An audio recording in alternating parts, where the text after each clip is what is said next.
Buenas tardes a todos. Me da mucho gusto dar la bienvenida a nombre de la Delegación Querétaro de la Sociedad Mexicana de Ingeniería Geotécnica para una conferencia más de los ciclos que solemos hacer sobre diferentes temas que nos apasionan en esta área de la ingeniería geotécnica. Hoy es un tema especial. Tenemos de ponente a la ingeniera Adrianis León Bermúdez, ¿no? Déjenme presentarles a Adrianis. La ingeniera Adrianis es ingeniera civil, graduada en el año 2019 en la Universidad Central Marta Abreu de las Villas en Cuba y cuenta con formación académica y experiencia profesional en el diseño estructural para proyectos hídricos. En su trayectoria laboral se incluyen roles como especialista de proyectos de la empresa de recursos hidráulicos en Villa Clara, Cuba, donde se desempeñó en el diseño y supervisión de estructuras para estaciones de bombeo, plantas de tratamiento de agua y con énfasis en análisis geotécnico y estabilidad de suelos. Actualmente está terminando su maestría en geotecnia de la Universidad Autónoma de Querétaro, que es una universidad pues, que va siempre a la vanguardia en temas de suelos no saturados y en particular en suelos no expansivos, ¿no? Y bueno, hoy nos va a presentar un tema muy interesante. Ahí tienen ya expuesto un poco la primera diapositiva sobre metodología para el diseño de cimentaciones a base de losas reticulares en suelos expansivos. Y bueno, le cedo la palabra a la ingeniera Adranes León Bermúdez. Adrianes, adelante, ya puedes empezar. Buenas noches para todos. Muchas gracias, doctor, por la presentación. Pues como decía el doctor, en este seminario voy a estar compartiendo con ustedes los resultados de mi investigación a nivel de maestría relacionados con la metodología para el diseño de cimentaciones a base de losas reticulares en suelos expansivos. Esta investigación es dirigida por el doctor Eduardo Roa González. La problemática que dio inicio o impulsó la investigación está relacionada con el comportamiento de los suelos expansivos y su impacto negativo en la cimentación. Estos suelos se caracterizan por presentar cambios volumétricos ante las variaciones de humedad, el contenido de humedad inicial de ellos, que se traduce en fenómenos diferenciales de contracción y expansión, causando fisuras y grietas, y en las cimentaciones y en casos críticos llegan a comprometer el desempeño estructural de estas cimentaciones y se traducen en la superestructura. Aunque hasta la fecha existen soluciones de cimentaciones superficiales y técnicas de mejoramiento de suelo encaminados a solucionar el problema de cimentar en suelos expansivos, no se puede expresar pues que existe una solución definitiva cuando se trata de esta fenomenología. Esta problemática es un problema no puntual, sino un problema social, porque los suelos expansivos están ampliamente distribuidos en el mundo, ocupando 335 millones de hectáreas y particularmente en el territorio mexicano ocupan el 8% de la superficie del territorio. Las pérdidas económicas reportadas al año ascienden a varios billones de dólares, superando las pérdidas económicas reportadas por desastres naturales. De ahí la importancia de estudiar esta fenomenología. Teniendo en cuenta la problemática descrita, se presenta como solución de cimentación para construir en suelos expansivos las losas reticulares, sustentándonos en la hipótesis de que la presión de expansión que actúa en una cimentación se reduce de forma directa en función de la relación área cargada, área total de la estructura, lo cual permite establecer una metodología para el diseño de cimentaciones tipo losas reticulares. El objetivo general que se persiguió con la investigación fue establecer una metodología para el diseño de cimentaciones tipo losas reticulares en estructuras ligeras sobre suelos expansivos y teniendo en cuenta la relación entre las áreas anteriormente descritas. Para darle cumplimiento a este objetivo general, pues se trazaron como objetivos específicos. En un primer momento, evaluar las presiones de expansión que se generan en el consolidómetro como función de la relación entre el área calcada y el área total del suelo, para así lograr establecer una metodología para el diseño de cimentaciones tipo losas reticulares en función de la presión de expansión del suelo y de la variable de análisis que sería pues la relación área calcada-área total. Para desarrollar la investigación, pues se trazó como metodología en un primer momento seleccionar y caracterizar el suelo expansivo y en un segundo momento evaluar la presión de expansión en función de la relación del área cargada en el suelo expansivo. Para darle cumplimiento a este segundo aspecto, pues se construyeron un conjunto de piezas que actuaran como cabezal del consolidómetro. La figura 3 ilustra un plano en planta y en corte de la primera pieza construida que se corresponde con la menor relación área cargada, área total, y en la figura 4 se ilustran las distintas vistas de las piezas ya fabricadas, desde A hasta D, pues variando la relación entre el área calcada y el área total. La figura A se corresponde con la menor relación y la D con la mayor.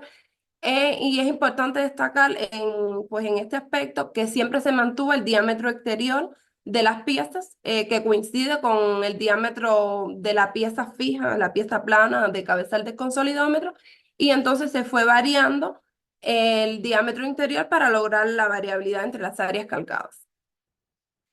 Seguidamente se procedió a evaluar la presión de expansión que se genera en la losa reticular. En la figura 5, la imagen A y B se corresponde con las vistas de la losa reticular ensayada, pero adicionalmente se decidió evaluar la presión de expansión en una cimentación con la retícula perimetral para ver el comportamiento de esta presión de expansión en la cimentación, pero variando el área calcada y con ello la superficie de hueco de la cimentación.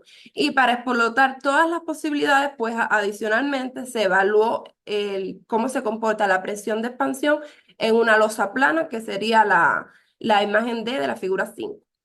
Concluido el proceso de experimentación, tanto con los cabezales construidos como las cimentaciones ensayadas, se procedería a realizar el diseño geotécnico y estructural de la losa reticular de concreto armado. Y finalmente se podría ofrecer la metodología para el diseño de losas de cimentación tipo reticulares cuando se trata de cimentar en suelos expansivos.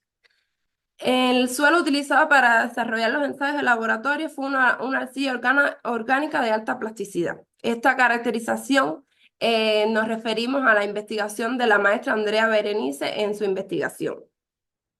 En el momento de comenzar, pues, el destacar que el suelo poseía una humedad del 15% y un peso volumétrico seco de 1,56 gramos centímetros cúbicos. Destacar estos dos aspectos porque la experimentación en el consolidómetro se desarrolló elaborando las muestras en un estado remoldeado. Y además se listan otras características del suelo, como el peso volumétrico húmedo, el peso relativo de los sólidos, la relación de vacío y el grado de saturación, pues estos valores también se obtuvieron mediante ensayos de laboratorio. Es importante destacar que el método con el que se evaluó la presión de expansión en el consolidómetro fue el método del tripleodómetro. El porqué de utilizar este método se basa en que es el que mejor logra reproducir el comportamiento del suelo del campo, es decir, las características en que se construye en campo en un suelo expansivo.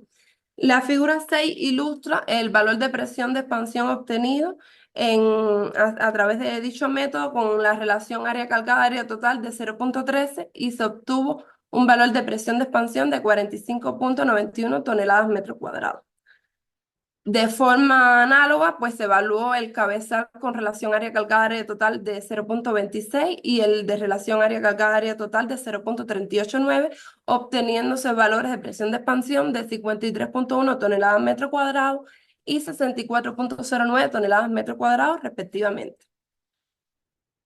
La última pieza elaborada fue la de mayor relación área calcada área total, que se corresponde con un valor de 0,52 que arrojó una presión de expansión de 75,7 toneladas metro cuadrado.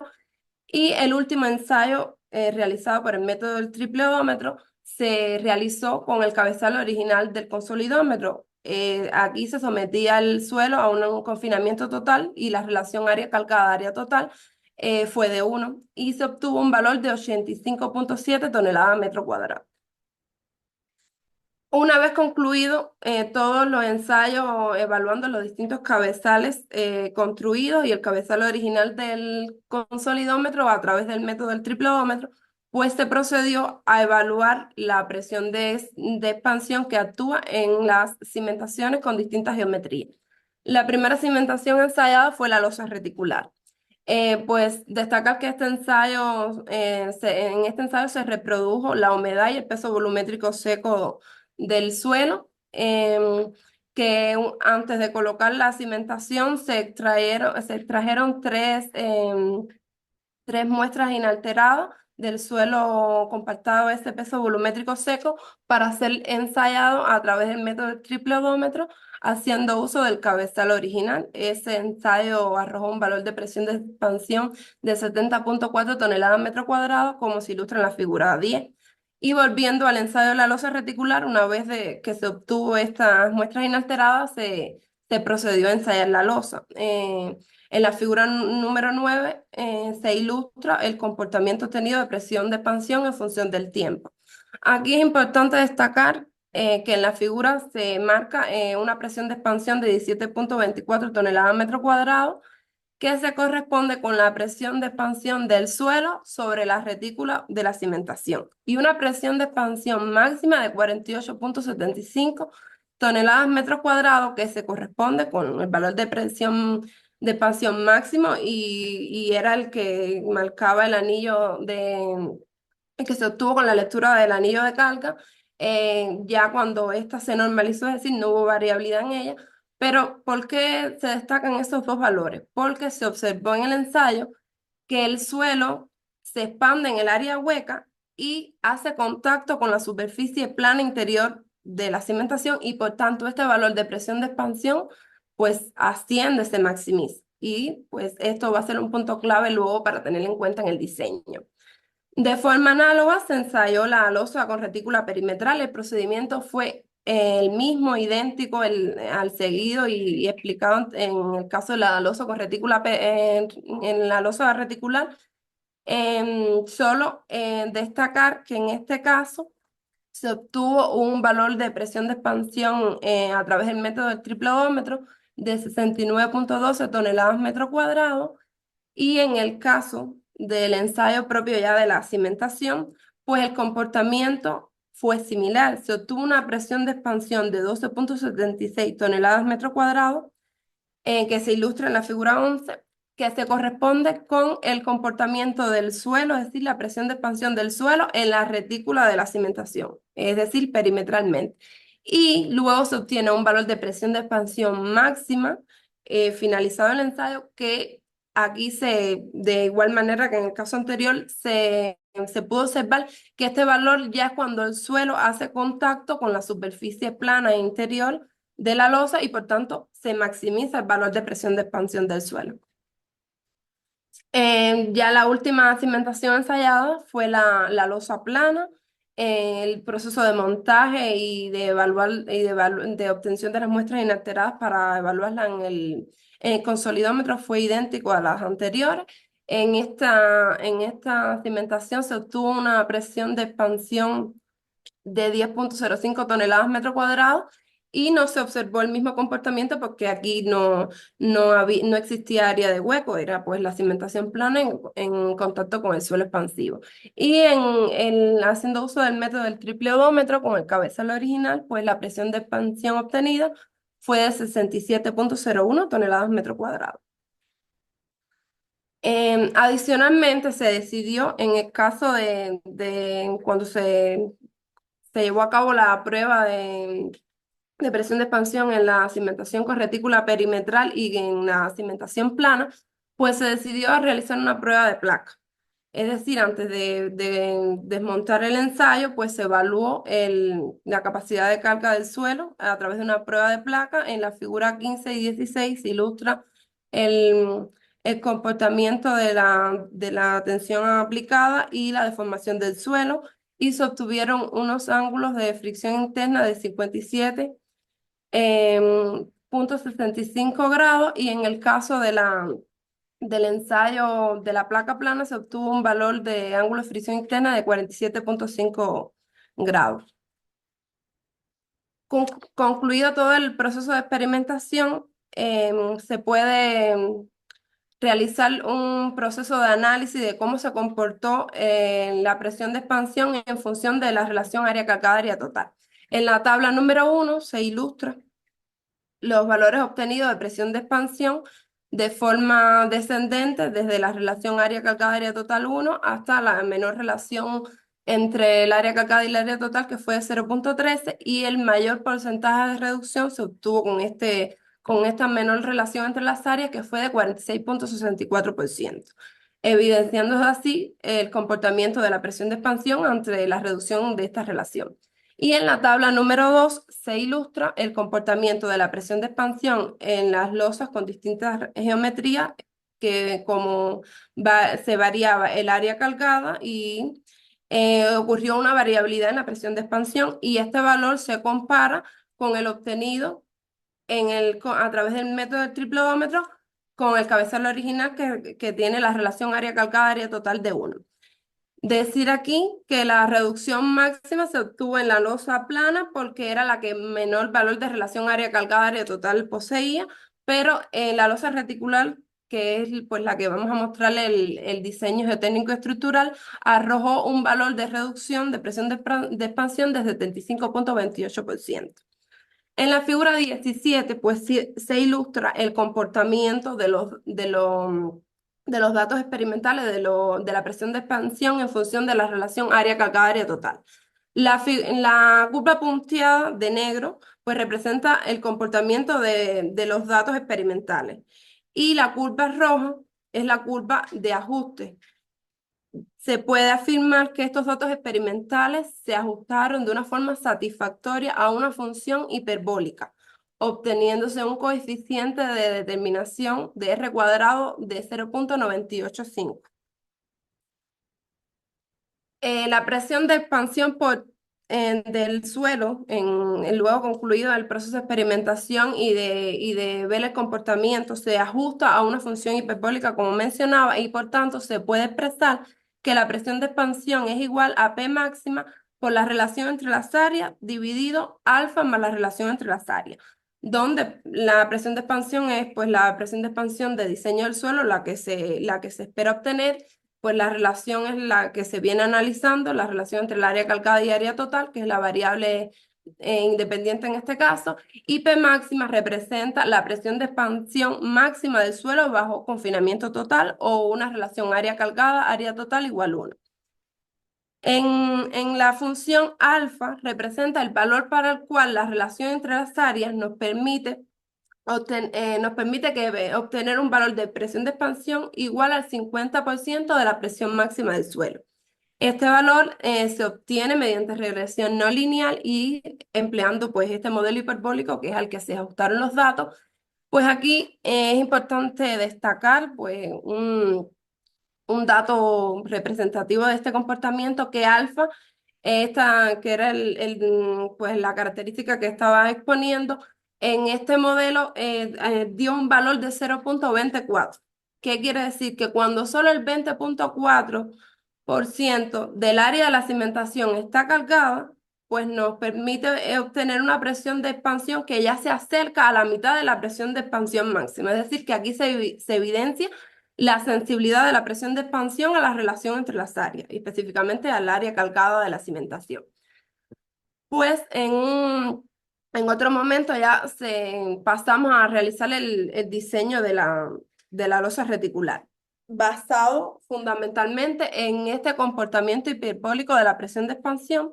Se realizó un proceso de predimensionamiento de un panel interior. En la figura 18 se representa la vista en elevación de este panel. Es un panel interior de una losa reticular. Se realizó un proceso de predimensionamiento donde el espesor de la retícula fue de 15 centímetros. Se decidió este espesor de retícula, un espaciamiento a la cara de la retícula de 250 centímetros, un espaciamiento entre el suelo expansivo y la superficie interior de la losa reticular de 20 centímetros, y un espesor de la losa de 10 centímetros. Recuerden que en el momento en que explicaba el ensayo en la losa reticular y la losa perimetral, decía cómo se maximizó el valor de presión de expansión cuando hizo contacto con la losa. De ahí la importancia de esta separación entre el suelo expansivo y la superficie de la superficie interior de la losa, para evitar que el suelo expansivo impacte de manera directa y pues se maximice este valor de presión de expansión y pueda causar agrietamientos o fisuras en la estructura.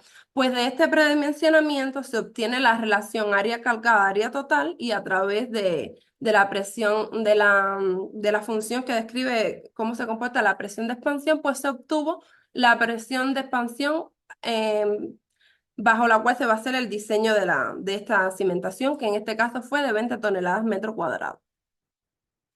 El diseño geotécnico de esta cimentación va a quedar regido por las ecuaciones de capacidad de carga admisible del suelo en la base de la cimentación y el esfuerzo vertical que transmite la estructura y la cimentación a la base del suelo.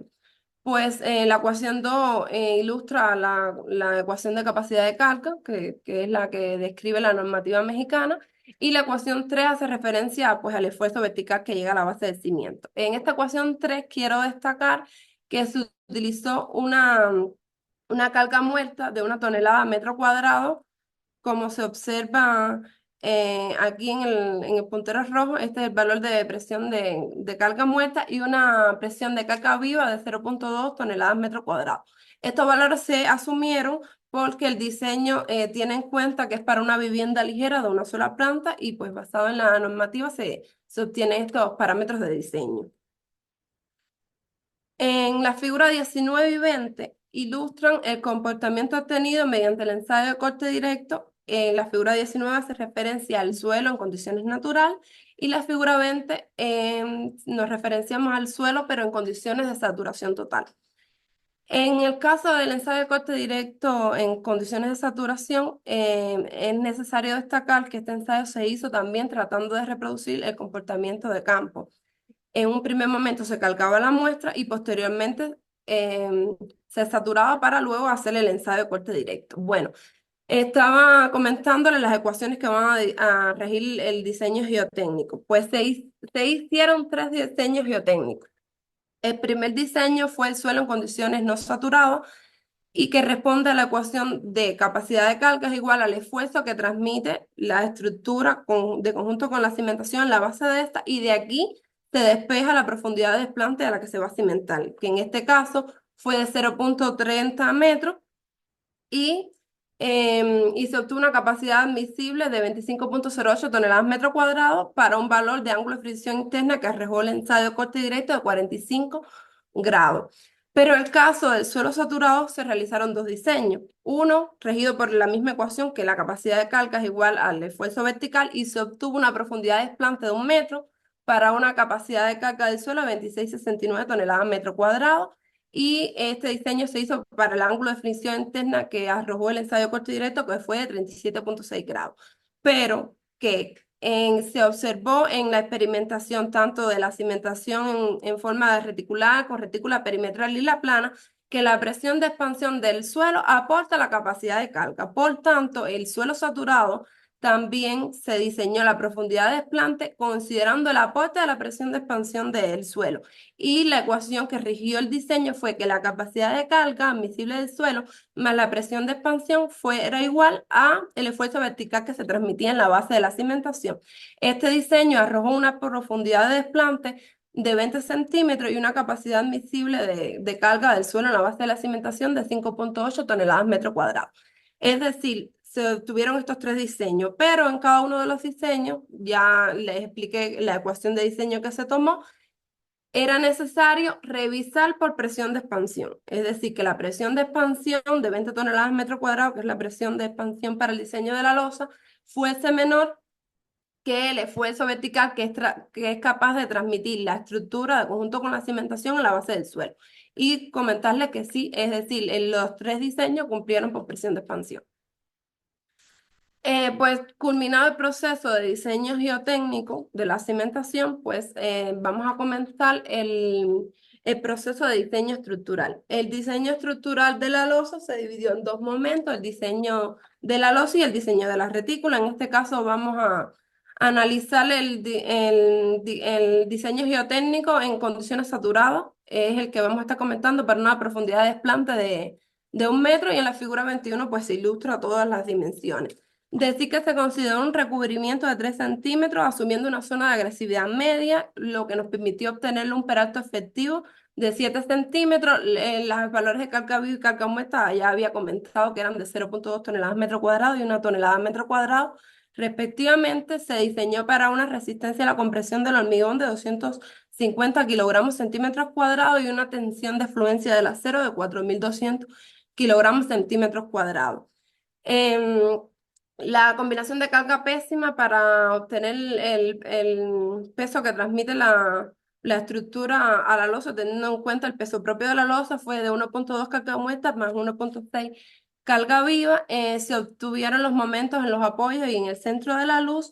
Y el diseño se realizó haciendo uso de los sábacos de momentos resistentes para secciones rectangulares, que se entra con la relación de momentos entre B por D. D es el perato como lo efectivo de la sección, y B es 1 metro porque se está diseñando la losa, que se diseña para 1 metro como si fuese una viga ancha. Se obtuvo un valor de cuantía superior del acero de 0,055 y una cuantía inferior del acero de 0,083, haciendo uso de la ecuación de diseño para el cálculo del área de acero de la cuantía por B por D. Se obtuvieron valores de 3,85 centímetros cuadrados y 5,81 centímetros cuadrados para el acero superior en los apoyos y para el acero en el centro de la luz. Los espaciamientos que rigieron el diseño fueron de 32 centímetros para el caso del acero superior, que en este caso se define un espaciamiento de 30 centímetros por criterio de espaciamiento máximo, y en el centro de la luz el espaciamiento resultó de 21,85 y se asumió un espaciamiento de 20 centímetros. Por tanto, así queda definido el diseño estructural de la losa haciendo uso del abaco de momentos resistentes de secciones rectangulares. Pero adicionalmente, pues se decidió realizar el diseño estructural haciendo uso de las ecuaciones de la SEI. Para ello, destacar que se hizo uso pues, del estado límite último deformacional en el hormigón de la losa, asegurando que el diseño quedara regido en la zona de tracción controlada para así poder sustentar que el fallo de la estructura fuese dúctil y la deformación del acero superara la deformación de fluencia. Bueno, se calcula para ello la profundidad del bloque a compresión A, asumiendo esto que les comentaba, el fallo dúctil, y por tanto phi es de 0,9 y se obtiene el valor, ahí se ilustran para el caso del acero superior, teniendo en cuenta el diseño con el momento en los apoyos y el momento en el centro de la luz, pues se ilustran los dos cálculos.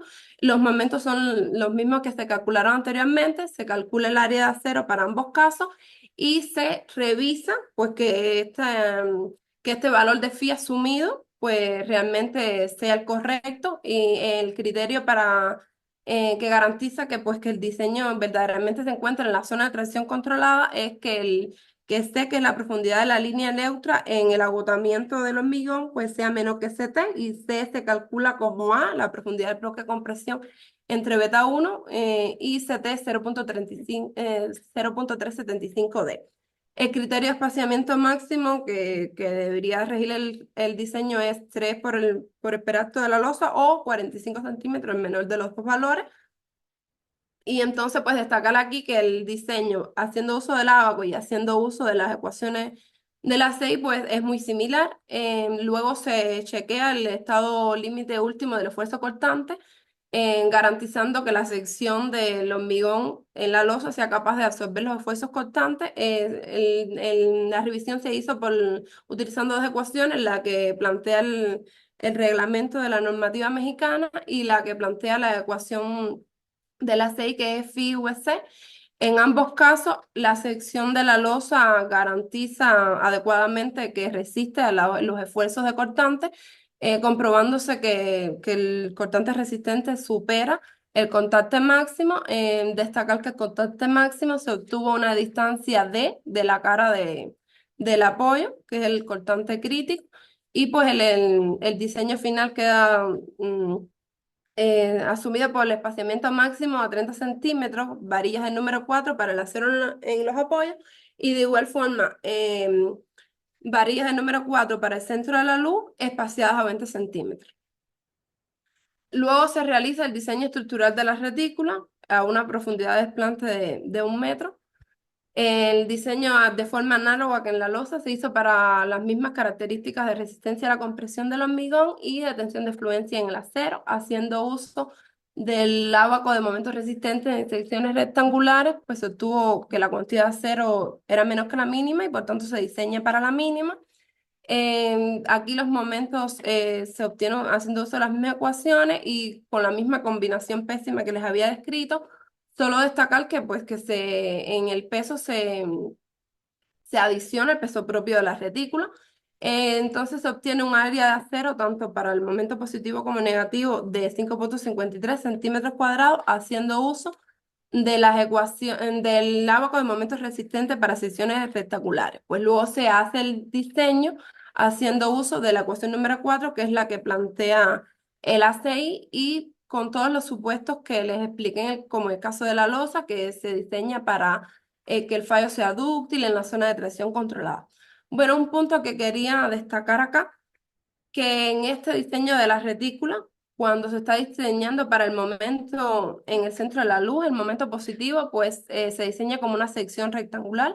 No hay duda que la retícula trabaja como sección rectangular porque la losa no actúa como cabezal de compresión, sino que trabaja en flexión, al igual que en tracción, al igual que la retícula. Pero en el momento negativo, el momento que surgen los apoyos, pues la losa sí trabaja como cabezal de compresión de la retícula. Y existe la duda si el diseño sería no rectangular, sino como viga T. Pero se comprueba que el momento último es mucho menor que el phi momento del ala y por tanto el diseño resultó ser como una sección rectangular. Em, y el valor de área cero obtenido es el que se expresa de 0,858 centímetros cuadrados por la ecuación 4.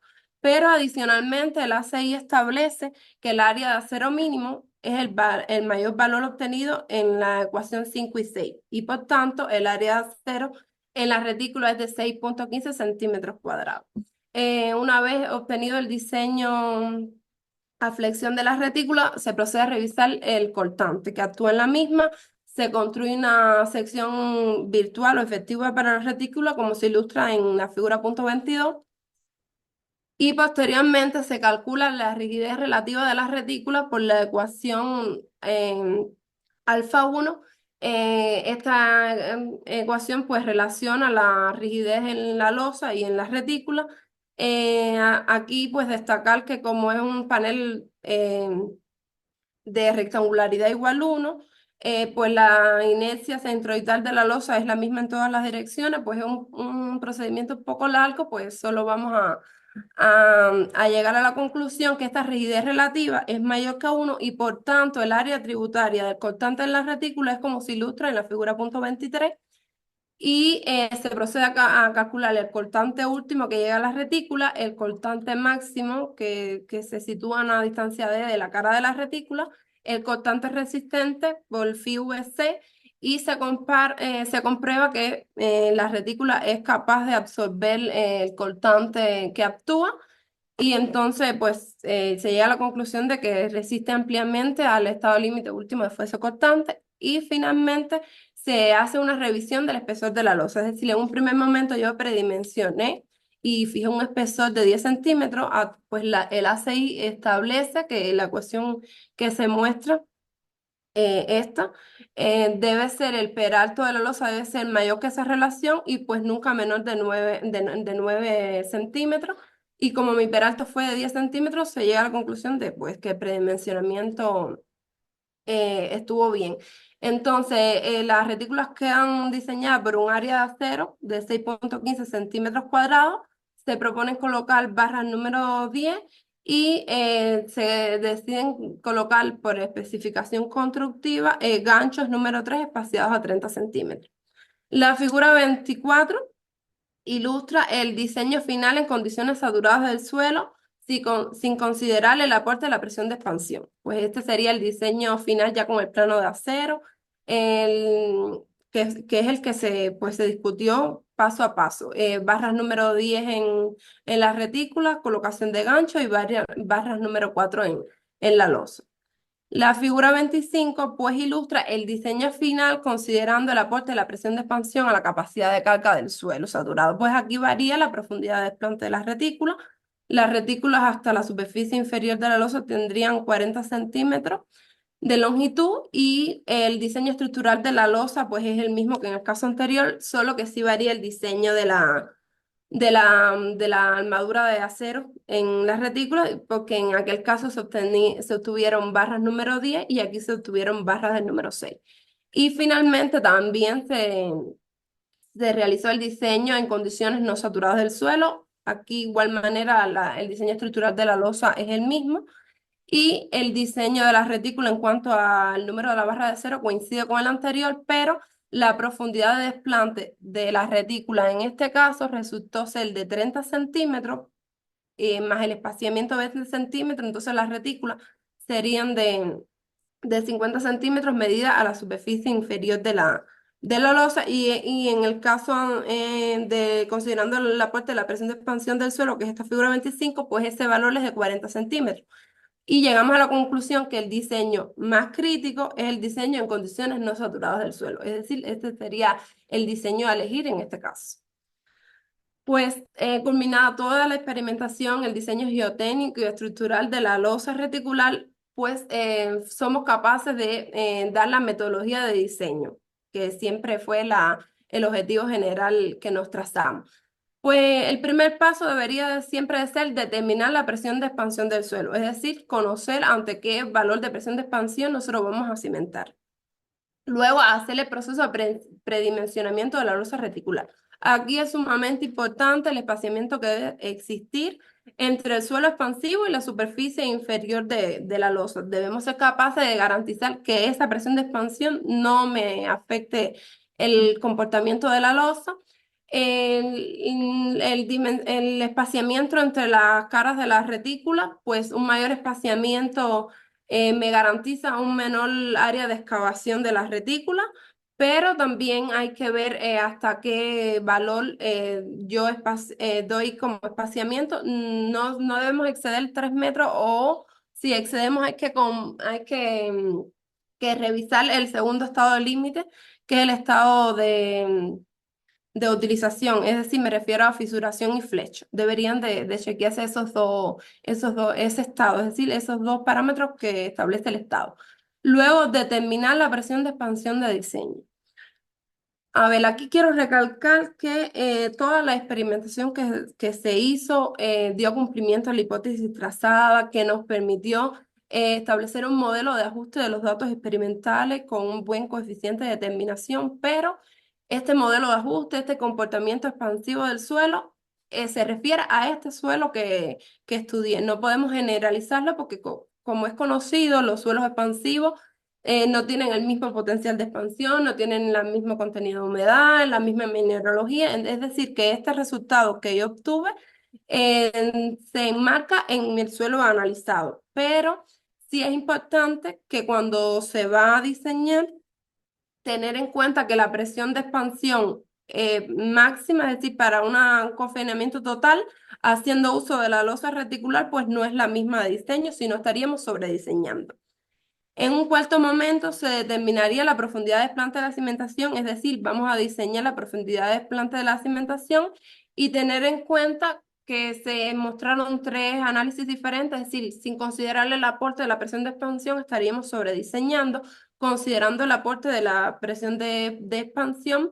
Eso tiene una profundidad de desplante no tan profunda, pero hay que diseñar también para el caso no saturado y escoger el diseño más crítico de los tres. En un quinto momento, revisar que esa profundidad de desplante a la que yo diseñé me sea capaz de asegurar que la presión de expansión sea menor que el esfuerzo que me transmite la estructura más la cimentación en la base de esto. Y finalmente, hacer el diseño estructural del cimiento, es decir, de la retícula y la losa. Pues podemos concluir que existe una relación directa entre la proporción área cargada y área total y la presión de expansión del suelo.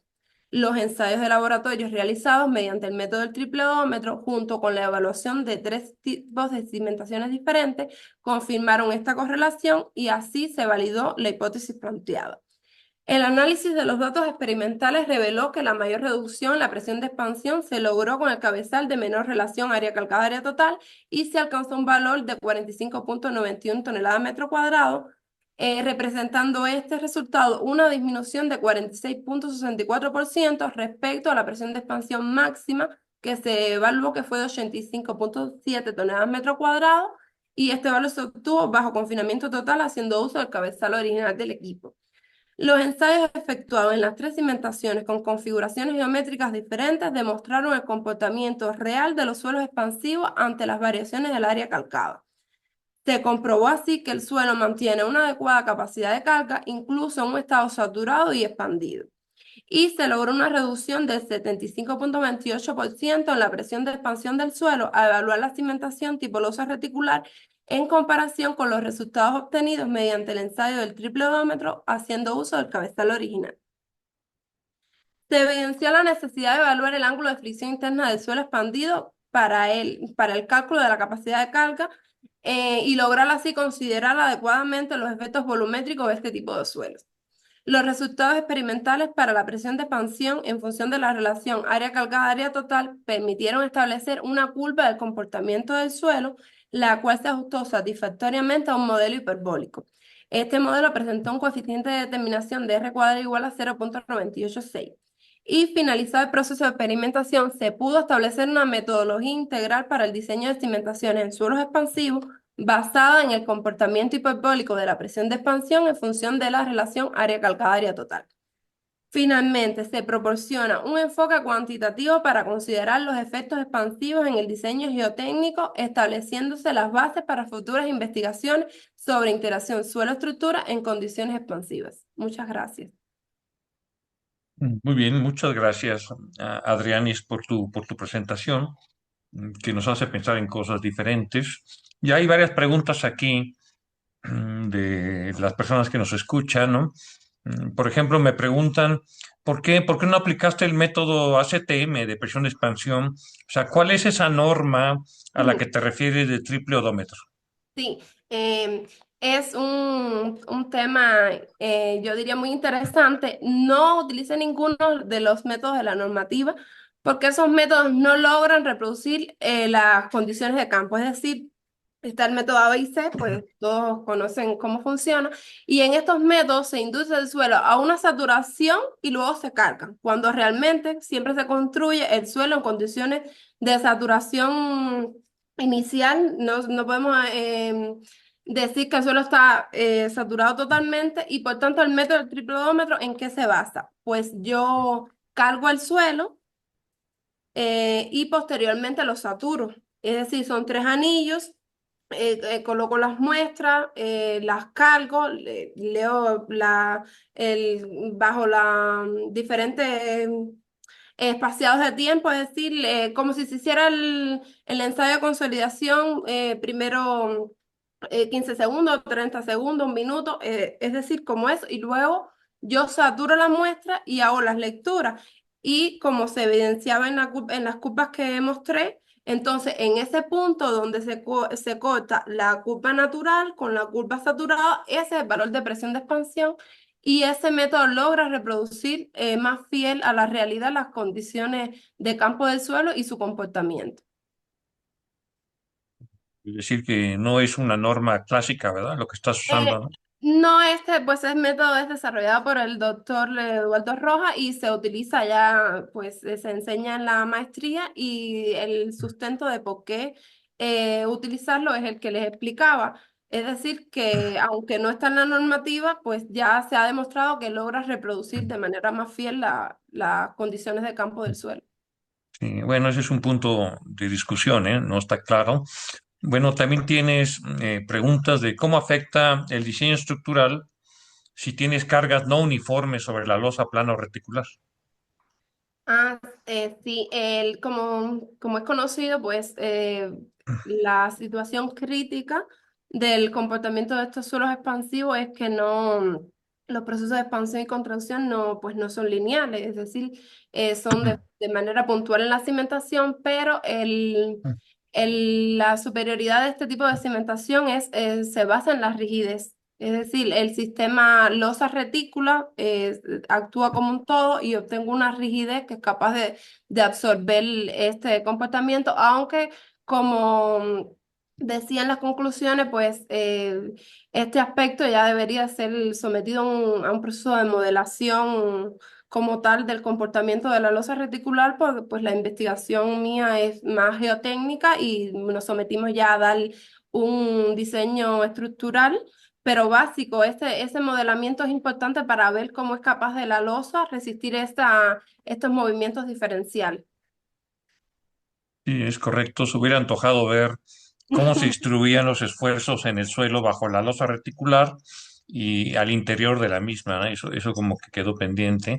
Aquí te preguntan cuál sería el espesor de la zona activa en el ejemplo expuesto, ¿no? Pues en este caso los diseños de las cimentaciones se hicieron una máquina en el laboratorio de dimensiones en planta de 30 centímetros por 30 centímetros y una profundidad de unos 60, 1,60 m. A esa profundidad se realizó el ensayo y pues se saturó totalmente la columna de suelo. De acuerdo. Aquí te preguntan si no experimentaron variando el ancho del área cargada, por ejemplo, 20 centímetros, o el espaciamiento de los elementos en 300 centímetros, que es lo usual en viviendas de interés social. Perdón, ¿me puedes repetir? Porque no entendí bien la pregunta. Sí, ahí la tienes escrita en la sección de preguntas y respuestas. Dice ahí, no se experimentó variando el ancho del área cargada, por ejemplo, 20 centímetros, o variando el espaciamiento de esos elementos en 300 centímetros. Me imagino que en dimensiones más reales, Adrianis. Ah, no, pues se hizo las cimentaciones eran construidas, poseían dimensiones en planta de 20 centímetros por 20 centímetros, pero, y sí se varió el área cargada, es decir, el valor se varió cuando se ensayó la cimentación con retícula interior y perimetral y solo perimetral, pero esa variabilidad ya en la curva de ajuste con función hiperbólica, es decir, cuando yo realice el predimensionamiento, yo podría haber espaciado las retículas a 3 metros, a 3,50, a 2 metros, y ya entonces con la relación entre el área calcada y el área total y la función que describe la presión de expansión, pues yo obtengo la presión de expansión en función de la variabilidad de las áreas. Ese es como el aporte de la investigación.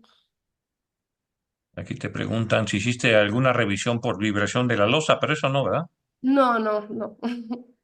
También preguntan si pueden tener acceso a la presentación, pero yo les recuerdo que esto está grabando y va a estar disponible esta presentación en el portal, en la biblioteca de la Sociedad Mexicana de Ingeniería Geotécnica, ahí la van a poder ver, que es un poco la forma usual en que la sociedad transmite esto para no dar directamente la presentación. Te preguntan, ¿se puede lograr optimizar una optimización del diseño geotécnico y estructural si se hace un mejoramiento del suelo en el fondo de las excavaciones para alojar las retículas? Pues sería una opción interesante, pero hay que tener en cuenta el comportamiento, como me preguntaban, de la zona activa. Mejoramiento es una técnica que se usa, tiene su efectividad, pero en este caso habría que hacer un ensayo para ver cómo se comporta, pero no entiendo si la pregunta se refiere a mejorar a optimizar el diseño para el caso de capacidad de carga o para el caso de expansión, porque yo vería esa opción como aumentar los costos si la losa por sí sola logra responder de forma adecuada. Bueno, pero entonces estás diciendo que la losa articular es mucho más cara que una convencional. No, me refiero a que si yo voy a usar la losa como solución de cimentación en un suelo expansivo, que ella me garantiza capacidad de carga y respuesta ante la expansión. Si ella por sí sola es capaz de darme esta respuesta, no veo la necesidad de hacer un mejoramiento e incluso entonces cimentar con losa reticular. Eso sería lo que me va a encarecer la cimentación. Voy a hacer un mejoramiento de suelo y además proponer la losa reticular. No, pues no veo viable utilizar las dos opciones. Bueno, aquí te preguntan, en escala real, sería que la construcción de esta losa reticular se hace sin tratamiento previo en el terreno, como saturación y compactación. No, es saturación no. Es decir, el terreno, pues el método de saturación se ha demostrado que no tiene efectividad. Es decir, el suelo, ya en otras ocasiones he oído ese método de que el suelo se sature para inducir una expansión y se ha demostrado pues que no es efectivo porque el suelo, por las condiciones climáticas de evapotranspiración, vuelve a su estado natural. Pero es decir, yo no saturé el suelo inicialmente, pero sí se compactó un peso volumétrico seco de 1,56 gramos centímetros cúbicos, que es el valor con el que se realizaron todos los ensayos de peso volumétrico seco, y pues esta compactación me aseguró que la losa tuviera ese comportamiento ante la capacidad de calca.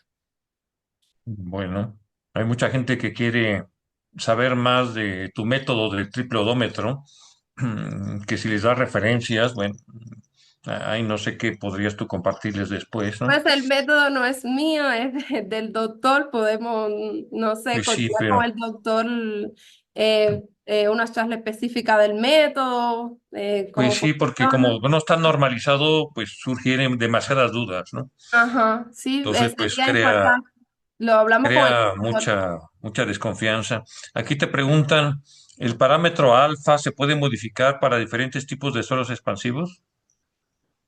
Sí, es lo que le comentaba, pues a veces como es mucho contenido, este parámetro yo hacía referencia que se obtuvo para estos datos experimentales, es decir, yo hice toda la experimentación del triple odómetro, de las distintas cimentaciones, creé la curva de comportamiento de presión de expansión en función de esta relación de áreas y logré ajustar este comportamiento a un modelo hiperbólico, pero el parámetro alfa específicamente responde a este suelo. Yo no se podría utilizar en cualquier otro suelo porque él va a ser sensible al peso volumétrico seco, a la humedad, es decir, a las condiciones iniciales de los ensayos, y este parámetro es único para esta experimentación. Bueno, aquí te preguntan si ese armado de dos parrillas que propones en una losa tan pequeña, si hay espacio para eso, pero creo que son varillas de número 4 que Sí, son de sí. media pulgada, ¿verdad? Ujú, y cumple con la normativa, pues lo chequeé como les explicaba, por la normativa CI, y sí, son varillas delgadas y se adecúan al comportamiento. Creo que sí lo mencionabas, pero alguien pregunta de qué tipo de arcilla expansiva utilizaste para el estudio, ¿no? Es una arcilla expansiva, como les decía, nos referenciamos a la investigación de la maestra Andrea Berenice. El suelo, pues nosotros no realizamos como tal la extracción, estamos en el laboratorio, pero en su investigación ella reporta que esta arcilla pertenece al refugio, a la zona del refugio aquí en Crétaro, e incluso en su investigación, aunque no son con los mismos valores de humedad y peso volumétrico, pero ella reporta un valor aproximado de 70 toneladas metro cuadrado, pero no por el método del triple odómetro. Yo creo que pues ella lo hizo por el método A de la normativa. Y aquí te preguntan si realizaste, parece que no un ensayo de expansión libre que ayudara a complementar la separación entre la losa y el terreno. Y te preguntan, y también sería una duda mía, ¿no? ¿Cómo es Ujú. posible que tenga suelos arcillosos con ángulos de fricción de más de 30 grados, ¿no? Sí, ese es pues uno de los datos representativos en la investigación. El suelo, para ese peso volumétrico, para ese grado de compactación, ese peso volumétrico seco y esa humedad de 15%, arroja esos valores altos de ángulo de fricción interna, y de ahí es el buen comportamiento de capacidad de carga en condiciones saturadas y expansivas. Como tal, el ensayo de corte directo en condiciones no saturadas no me arrojó valores de cohesión de ese suelo. A esos parámetros actúa como si fuese un suelo friccionante, pues es un dato representativo, y que cuando hice la experimentación pues también me llamó la atención, lo discutí con el doctor, se repitieron los ensayos y efectivamente se comporta así. Bueno, eso suena muy extraño, ¿no? Aquí te preguntan si se puede predecir la presión de expansión a través de la curva característica del suelo. El valor de la presión de expansión, pues no, no lo hice pues, en mi investigación, no menciono nada de eso, pero pues un objetivo adicional que no tiene que ver con el diseño de la losa, que pretendemos es pues adicional en el modelo constitutivo de suelos para suelos expansivos del doctor, el comportamiento de la presión de expansión en función de las áreas, pero como tal en la curva característica no hemos trabajado nada. Aquí te preguntan de comparativo de costos, porque esto es una opción a lo que usualmente se puede hacer como mejorar el suelo, pero imagino que todavía no tienes un estudio de ese tipo, ¿no?